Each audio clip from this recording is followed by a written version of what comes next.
Under the cold dawn light of December 1944, the hum of machinery inside a secret compound in New Mexico filled the air with a strange kind of music, a symphony of science, fear, and destiny. The men and women there worked under code names and false identities, their letters home censored, their existence officially denied.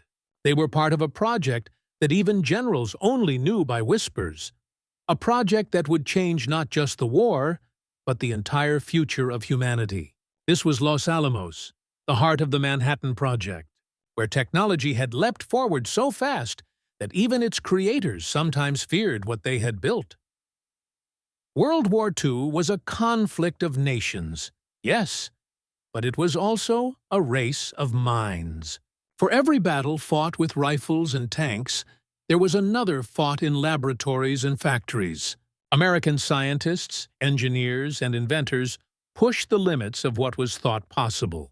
From the frozen Arctic convoys to the steaming jungles of the Pacific, the products of that innovation rewrote warfare itself. Yet, behind each breakthrough was a story of risk, of obsession, of genius bordering on madness. When radar first appeared on the decks of Allied ships and in the noses of bombers, few truly understood its significance. The concept of seeing through darkness and fog seemed like magic. In 1940, as the Luftwaffe unleashed its fury upon Britain, radar stations along the English coast provided a thin but vital line of defense. By the time America entered the war, that technology had evolved into something astonishingly precise. The U.S. Navy's new radar-guided fire control systems could lock onto enemy ships miles away in total darkness. Battles like the one off Surigao Strait saw entire Japanese squadrons annihilated before they even realized they were under attack. To the enemy, it felt supernatural. But to the Americans manning those consoles, it was proof that science had become the new battlefield. Thousands of miles away, on airfields from Guam to Tinian, another miracle of engineering stood waiting. The B-29 Superfortress. Massive, sleek, and complex, it was the most advanced bomber of the war, capable of flying higher, faster, and farther than anything before it. It was a technological marvel born from desperation. Engineers developed pressurized cabins so crews could operate at altitudes previously deadly to human lungs. Its Wright R-3350 engines, experimental and temperamental, represented the bleeding edge of aeronautical design. Mechanics cursed them daily, but when they worked, the aircraft could reach Tokyo and return without refueling. No nation on Earth in 1944 had anything comparable. It was the first hint that America had crossed into a new age of warfare, one defined not by sheer manpower, but by innovation. Yet the real story of how far ahead the technology had advanced lay not in the skies or seas, but beneath a veil of secrecy deeper than any the world had known. Deep in the deserts of New Mexico, where winds whispered across empty canyons, the greatest minds of the century labored under armed guard. Men like Oppenheimer, Fermi, and Teller worked on equations that would unlock the atom itself. To outsiders, the site looked like a small military installation. But inside its fences, ideas from the edge of physics were being turned into weapons capable of ending civilization. The scientists understood what they were doing, but not all of them understood what it would mean. In the evenings, they walked the desert paths, staring at the stars, haunted by the knowledge that they were changing the universe. The race for technological supremacy during World War II was unlike anything before or since. On one side, Germany's engineers built weapons so advanced they seemed ripped from science fiction. Jet fighters like the Me-262, guided bombs, even early rocket planes. But they lacked time, fuel, and resources. On the other side, American factories hummed day and night, turning prototypes into production.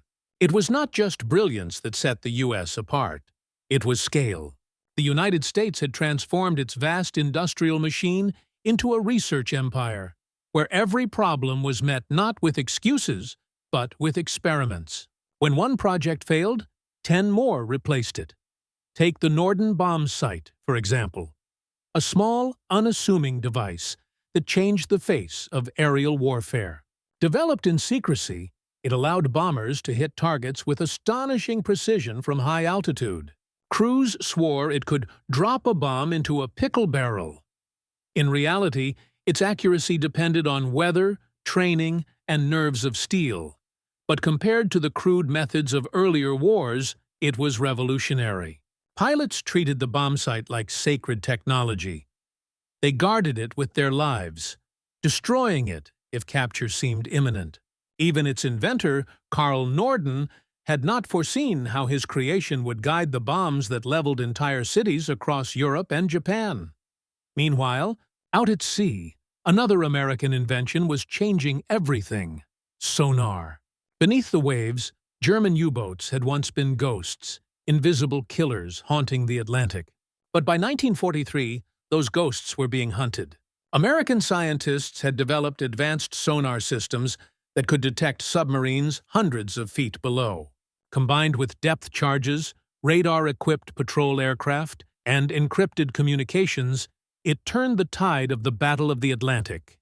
What had been a slaughterhouse for Allied convoys became a killing ground for the hunters themselves. Technology had flipped the balance of terror. Yet, perhaps the most quietly revolutionary advance was one few soldiers ever saw: the digital computer. In a cramped laboratory at the University of Pennsylvania, engineers and mathematicians built ENIAC, the world's first general-purpose electronic computer. Designed to calculate artillery trajectories, it could perform thousands of calculations per second, something no human brain could match. The military barely understood its potential. To them, it was a tool. To history, it was the birth of a new era. The same principles that guided ENIAC would, in just a few decades, lead to satellites, space travel, and the Internet. In the ashes of war, a new world was already forming, one of circuits and code. But not all advances were celebrated. In the skies above Europe, radar-guided bombs and jet fighters changed the nature of combat. Pilots who once relied on instinct now flew machines that thought for them, at least a little. When the American P-80 Shooting Star entered service in 1945, it was the first operational jet fighter of the United States. Sleek, fast, and unlike anything before it. It arrived too late to see much combat, but its existence proved a point. The future had already begun, and in that future, speed, precision, and science would rule. There were smaller marvels, too, hidden in the details. Portable radios that let infantry coordinate across miles of terrain. Proximity fuses that could detonate shells automatically when near a target, vastly increasing anti-aircraft effectiveness. Synthetic materials like nylon that replaced scarce resources. Even penicillin, mass-produced for the first time, saved countless lives and changed medicine forever. Each was a quiet miracle, part of a vast tapestry of innovation driven by necessity, desperation, and human creativity. Back at Los Alamos, the test preparations were nearing completion. The scientists had built something no one had ever built before, a weapon powered not by fire or chemistry, but by the splitting of atoms. In July 1945, as the first light of dawn crept across the Jornada del Muerto desert, the Trinity device was detonated. The night turned to day in an instant. The shockwave rolled across the desert floor, and the earth itself seemed to shudder in fear. Those who witnessed it spoke of awe, of horror, of silence that followed like a prayer. Some cheered, others wept. Oppenheimer whispered lines from the Bhagavad Gita, "Now I am become death, the destroyer of worlds." When news of Hiroshima and Nagasaki reached the world, many thought the war had finally reached its inevitable end. But few understood that something much larger had begun. The atomic bomb was not just a weapon. It was a symbol of how far human technology had leapt in just 6 years.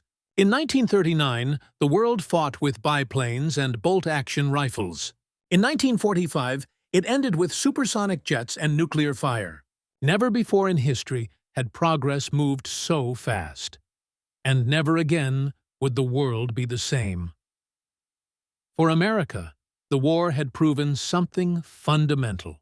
Its factories, scientists, and soldiers could together achieve the impossible. The innovations born in those years, radar, computers, atomic power, jet propulsion, would define the next century. They would send humans into space, link continents with communication networks, and shape the modern world in ways no general could have imagined. And yet, there was a haunting lesson buried beneath all that triumph. Every great invention of the war carried a shadow. The same atom that powered cities could erase them. The same radar that saved bombers could guide missiles. The same computers that plotted artillery fire would one day calculate global annihilation. In chasing the dream of victory, humanity had unlocked forces it could barely comprehend. Forces it could barely comprehend. When the war finally ended, many of those who had built these miracles returned home, changed. Engineers who once dreamed of innovation now feared what innovation could unleash. Scientists who had watched the sky turn white in the desert knew they had crossed a line that could never be uncrossed. The world had survived, but it had been transformed. By machines, by equations, by the terrible beauty of technology years ahead of its time. The war's end did not bring silence. It brought an uneasy hum, the sound of engines, laboratories, and restless minds refusing to stop. Across America, military research facilities transformed into peacetime laboratories, their fences still guarded, their projects still classified. The men and women who had spent years working under code names and secrecy suddenly faced a new question. What now? The victory they had helped create had come not only through courage and sacrifice, but through invention. And those inventions were too powerful, too valuable to simply lock away. The line between peace and war blurred in laboratories lit by the same fluorescent glow that had guided them through the conflict. In the months following Japan's surrender, a strange kind of treasure hunt began. One not for gold or art, but for knowledge. American military intelligence launched Operation Paperclip, a secret mission to locate and recruit German scientists before the Soviets could. Men who had designed the V-2 rockets that rained destruction on London were quietly brought to the United States, their pasts rewritten, their expertise absorbed. Among them was Wernher von Braun, whose rockets, once symbols of terror, would soon point toward the stars instead of cities. In dusty warehouses across occupied Germany, blueprints were rolled up, crates of instruments shipped to ports, and entire laboratories dismantled piece by piece. America was gathering the building blocks of the future, even before it had decided what that future would look like. The German Me-262 jet fighter, the world's first operational jet aircraft, was studied obsessively by American engineers. They took its engines apart, analyzed its swept wings, and learned lessons that would shape the jet age to come. Within a year, American designers at Lockheed and North American Aviation were experimenting with their own prototypes, sleeker, faster, built from the hard lessons of combat. The skies, once the domain of propellers and piston engines, were now being rewritten by turbines and mathematics. Pilots who had once strained to climb above 30,000 feet were now breaking the sound barrier. The very air itself had become a new frontier. Yet the true revolution was not visible in the sky, but hidden in rooms full of wires, tubes, and blinking lights. The computers that had begun as wartime calculators for artillery trajectories evolved rapidly after the war. At universities like MIT and Harvard, scientists expanded upon the ENIAC's principles. Vacuum tubes were replaced, circuits refined, memory invented. For the first time in history, machines could process logic. Simple at first, but revolutionary. The U.S. military saw the potential immediately. These machines could simulate explosions, predict weather, encrypt messages, even calculate the flight paths of rockets. The Pentagon became a client of science itself. funding research that would eventually give birth to the transistor and, later, to the microchip. In trying to prevent another world war, humanity had created the foundation for the digital one. Out in the deserts of Nevada, engineers began testing engines of unimaginable power. Jet propulsion was only the beginning. The next goal was speed beyond speed. Missiles that could reach the edge of space, carrying warheads across oceans in minutes. It was technology born of fear and genius in equal measure. The atomic age had changed everything. No nation could afford to fall behind. American scientists who had once built bombs now found themselves working on delivery systems, sleek, silver rockets standing upright against the desert sun, their purpose both defensive and apocalyptic. In the labs, the equations remained the same, but the stakes had changed. Meanwhile, a quieter transformation was taking place. The same radar that had guided bombers over Tokyo now guided commercial aircraft safely through clouds. The proximity fuse that had shattered enemy formations became the basis for modern sensors. Penicillin, once a rare miracle, now filled hospitals and saved lives daily. Even nylon, invented to replace silk for parachutes, found new life in clothing and consumer goods. The war had been a furnace of innovation, and America was now harvesting its heat to forge a peacetime miracle. Factories that once built bombers turned to automobiles. Scientists who once studied shockwaves began studying medicine and materials. In just a few years, the United States leapt from wartime austerity to a golden age of prosperity, driven by the very technologies that had once been designed for destruction.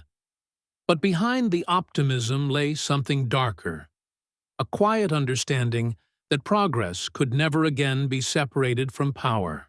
Every breakthrough carried a military shadow. When scientists developed nuclear reactors for electricity, generals saw submarines that could sail for months without surfacing. When engineers created satellites for communication, strategists imagined eyes in the sky watching enemy territory.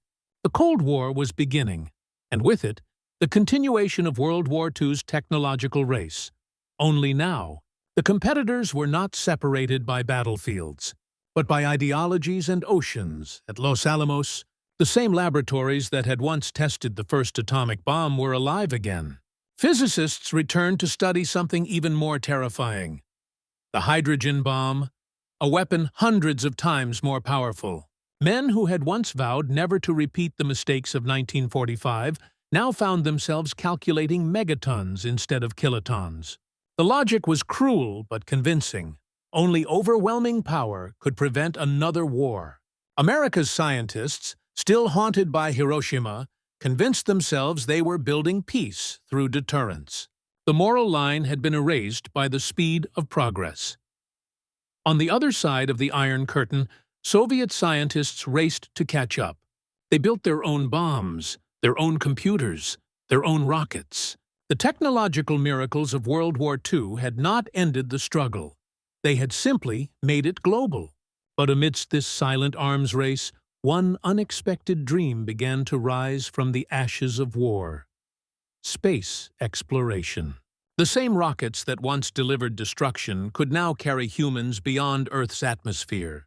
In 1958, less than 15 years after the end of the war, the United States created NASA. Many of the minds behind its first spacecraft had learned their craft in wartime laboratories, where secrecy was absolute and failure meant lives lost. Now, their equations aimed not at cities, but at the stars. The irony was staggering. The weapons of yesterday were becoming the instruments of tomorrow. Radar became navigation. Bombers became cargo planes. The same physics that split the atom powered medical scanners and power plants. The war had opened Pandora's box, but inside that chaos was creation as well as destruction. America's ability to adapt its wartime inventions into peacetime tools became its greatest strength. The same nation that once built the most terrifying weapons on Earth was now building the foundations of modern civilization. Still, among the veterans of those secret projects, there remained a quiet unease. Men like Oppenheimer, once hailed as heroes, were later shunned, accused of disloyalty or naivety. They had unleashed a force that no one fully controlled. When Oppenheimer stood before Congress and spoke of moral responsibility, he was dismissed. The machine of progress had grown too large, too fast. The world was addicted to advancement. Every year brought new marvels: supersonic flight, guided missiles, nuclear submarines, but also new fears. The line between genius and destruction had never been thinner. And yet, out of all this came something remarkable. America had proven that science and imagination could reshape the world in a single decade. The radar, the jet engine, the computer, the atomic bomb, each was born in the crucible of war, but each also carried within it the potential for peace. The soldiers, scientists, and workers who had built these technologies could not have known how far their creations would reach. The war had forced humanity to evolve, to think faster, to build smarter. It had made the impossible seem ordinary. By the time the 1950s dawned, the world had changed beyond recognition. Radios hummed in every home, powered by circuits born in wartime labs.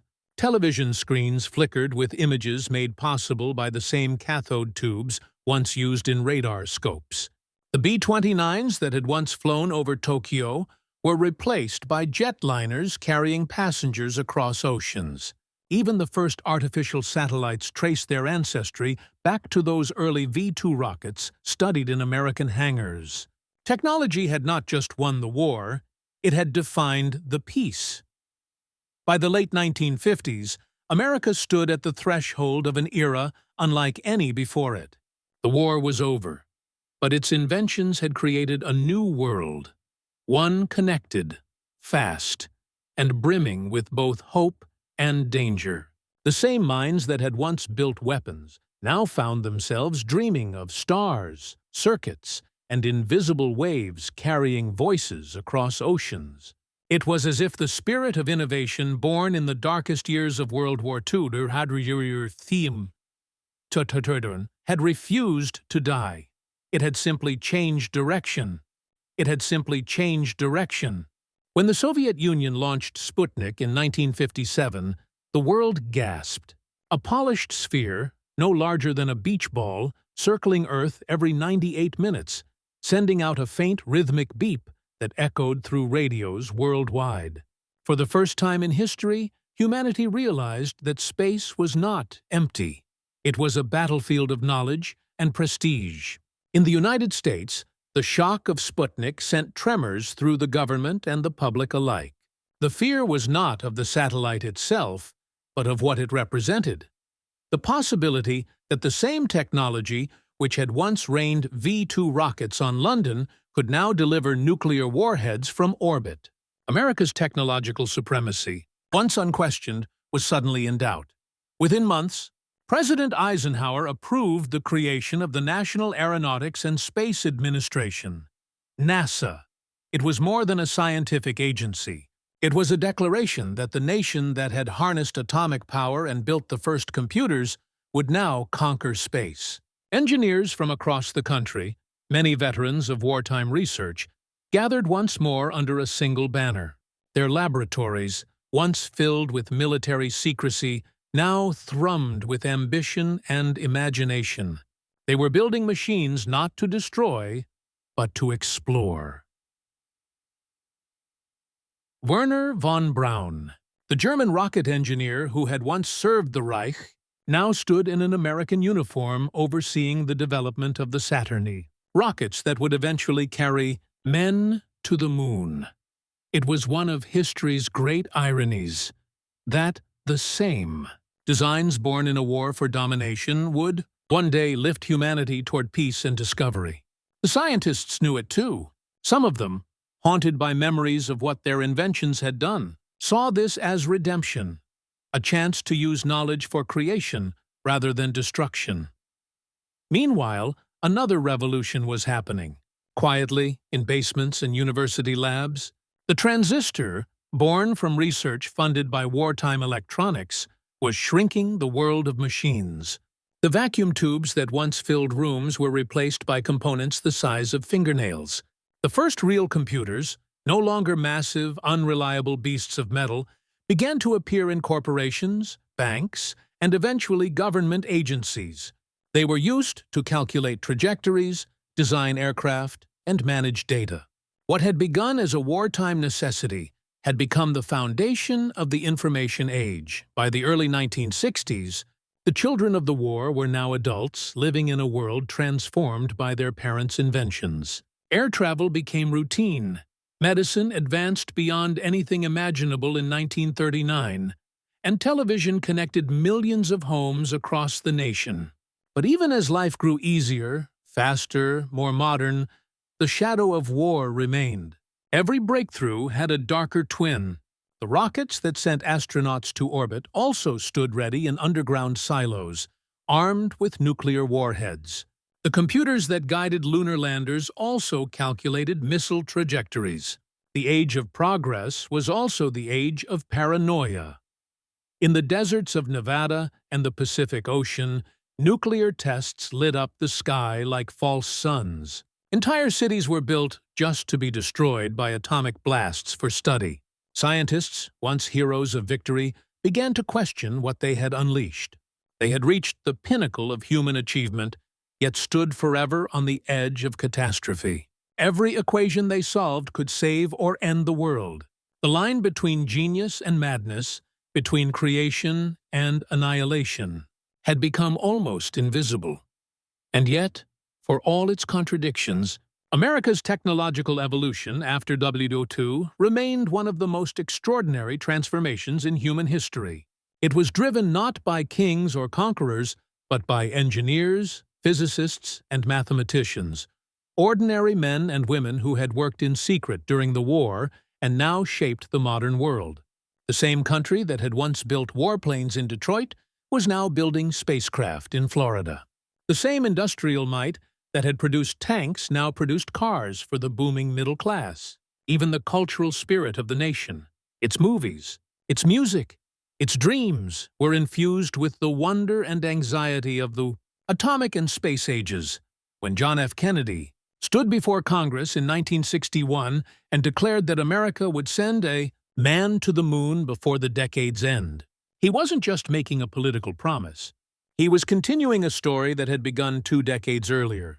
In the laboratories of WWII, every component that made the Apollo missions possible, the guidance systems, the fuel technology, the high-speed computing, had its roots in wartime research. The journey to the moon was, in many ways, the final chapter of World War II's technological legacy. Humanity had taken the machinery of destruction and turned it toward discovery. In July 1969, when Neil Armstrong stepped onto the lunar surface, the world watched in awe. The black and white images flickering on televisions were not just a triumph of exploration. They were a symbol of redemption. A generation that had witnessed cities burn under bomber raids now saw a human being standing on another world, speaking of peace and unity. That's one small step for man, one giant leap for mankind. Those words carried the echo of every scientist who had once worked in secrecy. Every engineer who had built a weapon they wished had never been used. The war had given birth to this moment, and in it, perhaps, lay a measure of forgiveness. Yet, as the astronauts returned home, the duality of progress remained. The Cold War still raged, and technology continued to advance faster than human morality could keep up. Satellites now watched the Earth with unblinking precision. Computers grew smarter, weapons deadlier. But in every innovation, there remained the same spark that had defined the 1940s, the belief that knowledge, no matter how dangerous, could shape destiny. The legacy of WWII's technology was not confined to the past. It lived on in every jet that crossed the sky, every circuit in every computer, every reactor that powered a city. The men and women who had once labored in shadow had, without realizing it, built the architecture of the modern world. The radar that had guided pilots over the Pacific became the heart of air traffic control. The jet engine became the core of global travel. The atomic project evolved into a quest for clean energy. The code-breakers machines evolved into the computers that now connected billions. In the end, perhaps that was the greatest paradox of all, that the same war which had shown humanity at its most brutal had also forced it to imagine what was possible. When technology raced ahead of its time in WWII, it did not stop at victory. It continued, reshaping every corner of existence, from the battlefield to the living room, from the bomb to the microchip. The innovations born in that era became the pulse of modern life. Even now, decades later, the echoes of that time remain. The world we live in, the planes we board, the phones we hold, the networks we use, the satellites above us, all trace their lineage back to that desperate race for survival. The scientists of WWII may have been trying to win a war, but what they truly did was invent the future. The decades rolled on, and those who had lived through the war grew old. Their memories faded, but the machines they built did not. They had created something that would outlast them all, a legacy of innovation that reshaped civilization. Across America, new generations walked through museums and airfields where the relics of that time stood silent. The B-29 bombers, the Enigma machines, the radar arrays, the first computers that had once filled entire rooms. To most, they were just artifacts of a distant conflict. But to the few who still remembered, they were symbols of a turning point, the moment when the human mind had outpaced its own wisdom. In laboratories and universities, young scientists pored over old blueprints, marveling at how much had been achieved with so little. Engineers studying the Manhattan Project's reports realized that the foundations of nuclear medicine and energy production lay within those same pages that once described a weapon of annihilation. Computer scientists traced the lineage of their processors back to the clattering mechanical relays of Bletchley Park. Every new discovery seemed to carry within it the faint echo of that era, the 1940s, whispering through circuits, radiation, and data. For the United States, the war had proven both a crucible and a catalyst. Its immense industrial capacity, born from the fires of wartime production, had transformed into an engine of prosperity. Factories that once built bombers now produced automobiles. Assembly lines that crafted weapons now delivered televisions and washing machines. Yet beneath this peacetime boom, the lessons of technological supremacy remained sharp. The government poured billions into defense research, determined never to fall behind again. From that urgency came the birth of DARPA, stealth technology, and the Internet itself. Each descended from wartime logic, each proof that innovation and fear were still bound together. The men who had worked in secrecy during the war, scientists like Oppenheimer, Turing, and von Braun, became ghosts of conscience in this new era. Oppenheimer, after witnessing the power he had unleashed, spoke of the Bhagavad Gita. "Now I am become death, the destroyer of worlds." His words haunted generations of scientists who followed. They knew that every step forward carried a shadow. When the first hydrogen bomb was tested, some of the same physicists who had built the atomic bomb wept openly. They realized that progress had become an unstoppable force, one that no single person, no matter how brilliant, could control once set in motion. But there was another side to this story, one of hope and quiet redemption. In hospitals, doctors used radiation not to destroy, but to heal. Nuclear medicine saved lives where once it had taken them. Computers, once weapons of calculation and cryptography, became tools of education and connection. The jet engine that had powered fighters through clouds of war now carried passengers peacefully between continents. The world had taken the inventions of its darkest hour and woven them into the fabric of ordinary life. Humanity had, somehow, learned to live with its own genius. By the 1980s, technology had advanced so rapidly that the machines of WWII seemed primitive by comparison. Yet their DNA remained. The stealth aircraft that flew invisible through radar had been conceived in secret rooms in the 1940s, when engineers first began studying the reflection of radio waves. The GPS satellites guiding ships and planes traced their ancestry to wartime navigation systems designed to guide bombers through night skies. Even the personal computers beginning to appear in homes owed their existence to a line of code that once decrypted enemy transmissions. The war's legacy was everywhere, quiet, invisible, but undeniable. Still, beneath the marvels of progress, a lingering unease remained. For every satellite launched, there was a missile silo ready to answer it. For every discovery that connected people, there was another that could destroy them faster. Scientists spoke openly of dual-use technology, the idea that every invention could serve creation or destruction, depending only on who held it.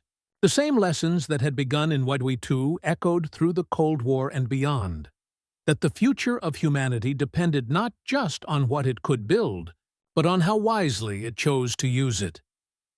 As the 21st century dawned, the world became a place that even the visionaries of WWII could scarcely have imagined. Artificial intelligence, quantum computing, and biotechnology pushed the boundaries of knowledge further than ever before. Yet, at their core, these modern breakthroughs carried the same essence as the radar screens and cryptographic ciphers of the 1940s, the relentless drive to understand, to control, to survive. And just as before, humanity stood on the edge between wonder and danger. Old veterans, now frail and silver-haired, watched from their porches as rockets launched toward Mars. They had once seen rockets rain down on London. Now they watched them lift toward the heavens. It was a strange symmetry, a poetic reversal of fate. They had lived long enough to see humanity reach for the stars using the same technology that had once threatened to end it all. Some smiled, proud of what their sacrifice had built. Others wept, remembering the cost. Because in the end, that was the truth of World War II's technological miracle. It had never truly ended. The war's machines had simply changed their shape, their purpose, their masters. But the minds that made them, the ideas that fueled them, had continued on, reshaping the destiny of every generation to come. The years turned memory into myth. The war that had once consumed the world became a series of grainy newsreels and classroom lessons, its machines displayed behind glass, their roar replaced by silence. But to those who still remembered, the engineers who had soldered wires under blackout lamps, the pilots who had trusted experimental wings, the code breakers who had worked through endless nights, the war's technology was not just hardware. It was human. It was the reflection of their fear, their brilliance, and their hope colliding all at once.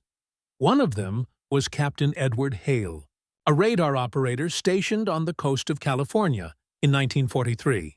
In those days, the word radar was still a secret.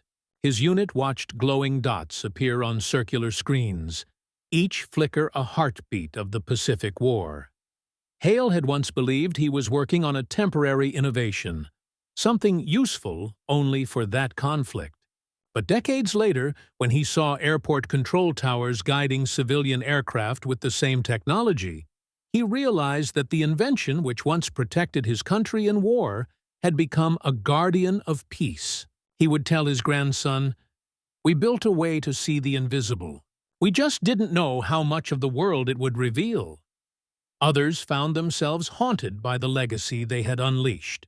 In Los Alamos, where the desert winds still carried echoes of the Manhattan Project, scientists gathered in quiet reunions. They would sit under the starlight, recalling the nights when they had tested ideas that could change the fate of the planet. One physicist, now in his 80s, would whisper that he still heard the countdown in his dreams. They had lived their lives with the knowledge that the same equations they once scribbled on chalkboards had vaporized cities. Some sought redemption by turning their knowledge toward peaceful research, renewable energy, medical isotopes, nuclear safety. It was as if they were all still trying to balance the scales of what they had done. Meanwhile, the world they helped create raced forward faster than anyone could have predicted. The same drive that produced wartime inventions now powered the computer revolution. Silicon Valley rose from California soil once used for naval testing. Engineers who grew up listening to stories of radar and B-29s were now designing microchips and software, shrinking machines that once filled bunkers into devices that could fit in a pocket. Yet, beneath the sleek modernity, the roots remained. Everything connected to that era when necessity forced genius to its limits. In Washington, historians and intelligence analysts pored over declassified wartime documents. What they found still astonished them. Projects so secret that even generals hadn't known their full scope. Aircraft prototypes that resembled UFOs, electronic warfare systems that predated modern stealth by decades, and intercepted communications that proved just how close both sides had come to creating technologies beyond their time. The phrase "years ahead" was not exaggeration. It was fact. In basements and forgotten archives lay blueprints for jet engines, guided bombs, infrared sensors, and even primitive drones. WWII had not just been a war of nations, it had been a war of imagination. The American people, too, carried its echoes. They lived in cities powered by atomic energy, flew on jetliners whose ancestry traced back to warplanes, and communicated through networks that descended from wartime code systems. Their very peace was built on the scaffolding of conflict. And though most never realized it, every time a radar beam scanned the sky for storms, or a GPS guided a lost driver home, the spirit of those 1940s inventors lived on. The war's legacy had quietly become the world's foundation, but progress came with a price. With every new discovery came new moral questions. Scientists debated the line between innovation and destruction, asking whether humanity had learned enough from its past. The Cold War reminded the world that technological supremacy could still push civilization to the brink. The same radar that once saved ships now guided intercontinental missiles. The same computers that broke enemy codes now simulated nuclear war. The miracle of invention had not lost its shadow. It had merely grown longer, yet hope endured. Across generations, the story of WWII's technological leap became not just one of war, but of resilience. It proved that even in the darkest times, the human mind could create light. Sometimes, literally. From the phosphor glow of radar screens to the flash of atomic fire, the story of technology in WWII was a story of humanity confronting its own potential, both creative and catastrophic. In the late years of the century, when the last of the veterans began to fade away, a museum in Washington opened a special exhibit titled "When Technology Was Years Ahead of Its Time."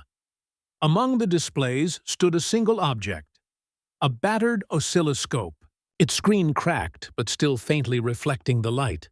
It had once sat in a lab at MIT, used by a team developing radar systems in 1941. Below it, an inscription read, "This device helped win a war. It also helped build a world." Visitors passed by, some pausing to read, some moving on without a thought. But for a few, students, engineers, dreamers, the words lingered. They saw not just an old machine, but a message from the past. That every spark of innovation carries both the promise to save and the power to destroy. The choice between them remains forever human. As night settled over the museum, the echoes of footsteps faded, leaving only the quiet hum of the building's lights. Outside, the city glowed with neon and the low murmur of traffic, a symphony of modern technology born from wartime innovation. In a corner of the exhibit, the old oscilloscope flickered faintly, as though remembering the hands that once turned its dials, the voices that once shouted over the whine of vacuum tubes, the hope that once filled a world teetering on the edge of ruin. Somewhere across the ocean, in a small town in England, another relic rested in a dusty barn, A radar dish dismantled and forgotten since 1945. Its metal frame was pitted with rust, its cables long gone. Yet when the wind swept through the open doors, it moaned softly, like a ghost remembering its purpose. Once, it had scanned the skies for German bombers in the dark days of the Blitz. Now, children played near it, unaware that this silent hulk had once been the shield that protected their grandparents. Stories like these were scattered across the world, invisible threads binding the past to the present. In New Mexico, the cracked remains of test bunkers still scarred the desert floor. In Hawaii, divers explored the sunken skeletons of ships that once bristled with radar antennas and primitive sonar arrays. In Alaska, a rusting hangar still bore the faded stencil of a wartime project, so secret its name had been erased from official records. Everywhere, the ghosts of technology slept, hidden beneath layers of time and earth, whispering to those who cared to listen. In a university lab in California, a young engineer named Samantha Lee worked late, her desk cluttered with circuit boards and half-empty coffee cups. She was developing advanced AI systems for autonomous flight, a technology that traced its origins to the early experiments of 1944, when Allied engineers tested the first remote-controlled aircraft. She often thought about those who came before her, the scientists who worked with nothing but slide rules and instinct, who built miracles out of copper wire and courage. Her grandfather had been one of them, a radar technician in the Pacific. He had told her stories of endless nights on tiny islands, surrounded by darkness, with only the soft pulse of radar to keep them company. He used to say, "We couldn't see the enemy, but we knew he was out there. Radar gave us eyes in the dark." One night, while working alone, Samantha opened an old notebook her grandfather had left behind. Inside were sketches of waveforms, equations written in hurried pencil, and a photograph of his radar station. 4 young men grinning beside their equipment, faces lit by the pale green glow of the screen. On the back, he had written, "We made something that outlived us." She stared at the words for a long time. Outside, drones buzzed in the night sky, modern machines tracing their lineage back to those crude wartime prototypes. The thought made her smile, and for a brief moment she felt connected to him, to that entire generation who had changed the world without fully understanding how deep their impact would run. Thousands of miles away, in Germany, an elderly historian named Klaus Weber spent his final years cataloging what remained of the Third Reich's secret technology. He had once been a child during the war, hiding in cellars as Allied bombs fell. Now, he walked through cold, echoing tunnels built by forced laborers under mountains, vast factories meant to produce jet engines, rockets, and weapons that never reached completion. Each blueprint he touched told a story not of triumph, but of desperation. He understood what many still struggled to admit, that technological brilliance, when born of tyranny, leaves behind a terrible beauty, one that fascinates and horrifies in equal measure. In Japan, a former engineer who had worked on radar countermeasures spent his last years teaching physics at a small rural school. His students never knew his full past, only that he spoke softly and loved the stars. One evening, as they gathered outside to observe a lunar eclipse, he looked up at the night sky, where satellites now glimmered like artificial constellations. He thought of the war, of the chaos that had once consumed the world, and how, out of that chaos, humanity had reached upward, to space, to understanding, to something better. He whispered to no one in particular. "We built radar to survive, but it taught us to look beyond ourselves." Decades after the last veteran passed away, the technologies born in the crucible of World War II continued to shape every life on Earth. From the smartphone in a child's hand to the weather satellite orbiting above a storm, the legacy endured. The line between wartime necessity and peacetime innovation had blurred beyond recognition. Humanity had turned weapons into tools, defense into discovery. Yet, beneath every innovation lay the memory of a world that had once burned brighter and darker than any before it. In the end, that was the paradox of World War II's technology. It was both a warning and a promise. It showed what human ingenuity could achieve under the most terrible pressures, and reminded us how close that same ingenuity could bring us to self-destruction. The war had accelerated time itself, compressing a century's worth of progress into 6 desperate years. When the guns finally fell silent, the world that emerged was not the same as the one that had entered the conflict. Humanity had glimpsed its future, and it could never unsee it. As the lights dimmed in the museum, the old oscilloscope finally flickered out, the last trace of its glow fading into darkness. Somewhere, in the hum of a satellite passing overhead, in the signal bouncing off a distant radar array, in the pulse of every machine that listens to the invisible, its legacy lived on, proof that the light born in war could still illuminate the peace that followed.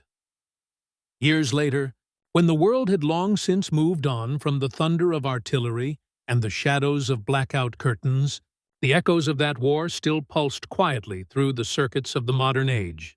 The technologies born in desperation, radar, jet propulsion, code-breaking machines, atomic power, had evolved beyond recognition. They had become the invisible infrastructure of everyday life, the silent partners in human progress. Few people thought about where it all began, or how many lives were spent to push science forward at such a terrible cost. But the past has a way of whispering, even through the hum of a satellite, or the steady ping of a radar station scanning empty skies. In Washington, D.C., a group of veterans' grandchildren gathered at the Smithsonian's Air and Space Museum for a special exhibit, The Inventions That Won the War. The hall shimmered with history. Polished metal, flickering screens, faded photographs. Children pointed at the Enigma machine without realizing it once decided the fate of thousands. Tourists took selfies in front of the jet engines that had revolutionized air travel, but were born in the dark basements of a collapsing Europe. For most, it was just history. But for one man standing in the back, an elderly American engineer named Thomas Miller, it was something more. A lifetime circling back to its beginning. He had been just a boy during the war, barely 12 when his father left to work on radar systems in the Pacific. For years, he had known his father only through letters, short, coded messages filled with hope and fatigue. "We're building something new," one letter had said, "something that might change everything." When the war ended, his father never spoke of it again. But Thomas had followed in his footsteps, studying engineering, helping design the early computers that would one day trace their roots back to Alan Turing's machines. And now, standing before a glass case displaying a worn radar console labeled 1943, U.S. Navy Experimental Unit, he saw his father's handwriting scratched faintly on the side. Letier Miller. He smiled through tears he didn't expect. Around him, the museum buzzed with life. Children laughing, guides explaining, cameras clicking. But he heard only the low hum of history breathing. He reached out, his hand hovering just above the glass, and whispered, "You were right, Dad. It did change everything." Outside, the world shimmered in the pale afternoon light. Planes streaked overhead, their engines roaring, a sound born from the same fire that once consumed continents. Cars guided themselves along highways with radar-based sensors. Satellites mapped the Earth in real time. Communication moved faster than thought itself. Humanity had turned war's innovations into peace's luxuries, yet the moral shadow of their birth still lingered, just faintly, like a fingerprint that could never quite be erased. Thomas walked out of the museum and sat on a bench facing the Capitol dome. A young boy nearby flew a small drone, its rotors humming softly in the wind. For a moment, Thomas imagined his father watching it too, marveling at how far that simple dream of seeing beyond the horizon, of sensing the unseen, had come. The boy waved at him, smiling. Thomas smiled back, his heart warm with quiet pride. That small machine in the sky was more than a toy. It was the legacy of a generation that had built the future without ever living to see it. As dusk fell, the lights of the city began to twinkle, each one a flicker of human ingenuity, a testament to survival and progress. And far above, in the endless dark, radar arrays and satellites still swept their beams across the heavens, just as they had 8 decades before. They searched not for enemies now, but for storms, lost ships, and signals of distant worlds. The same pulse that once guided bombers through the night now guided astronauts beyond the stars. Thomas looked up, and for a long moment he simply listened to the faint buzz of electricity, to the hum of a world alive with invention, to the heartbeat of the technology that had once been born of war but had grown into something profoundly human.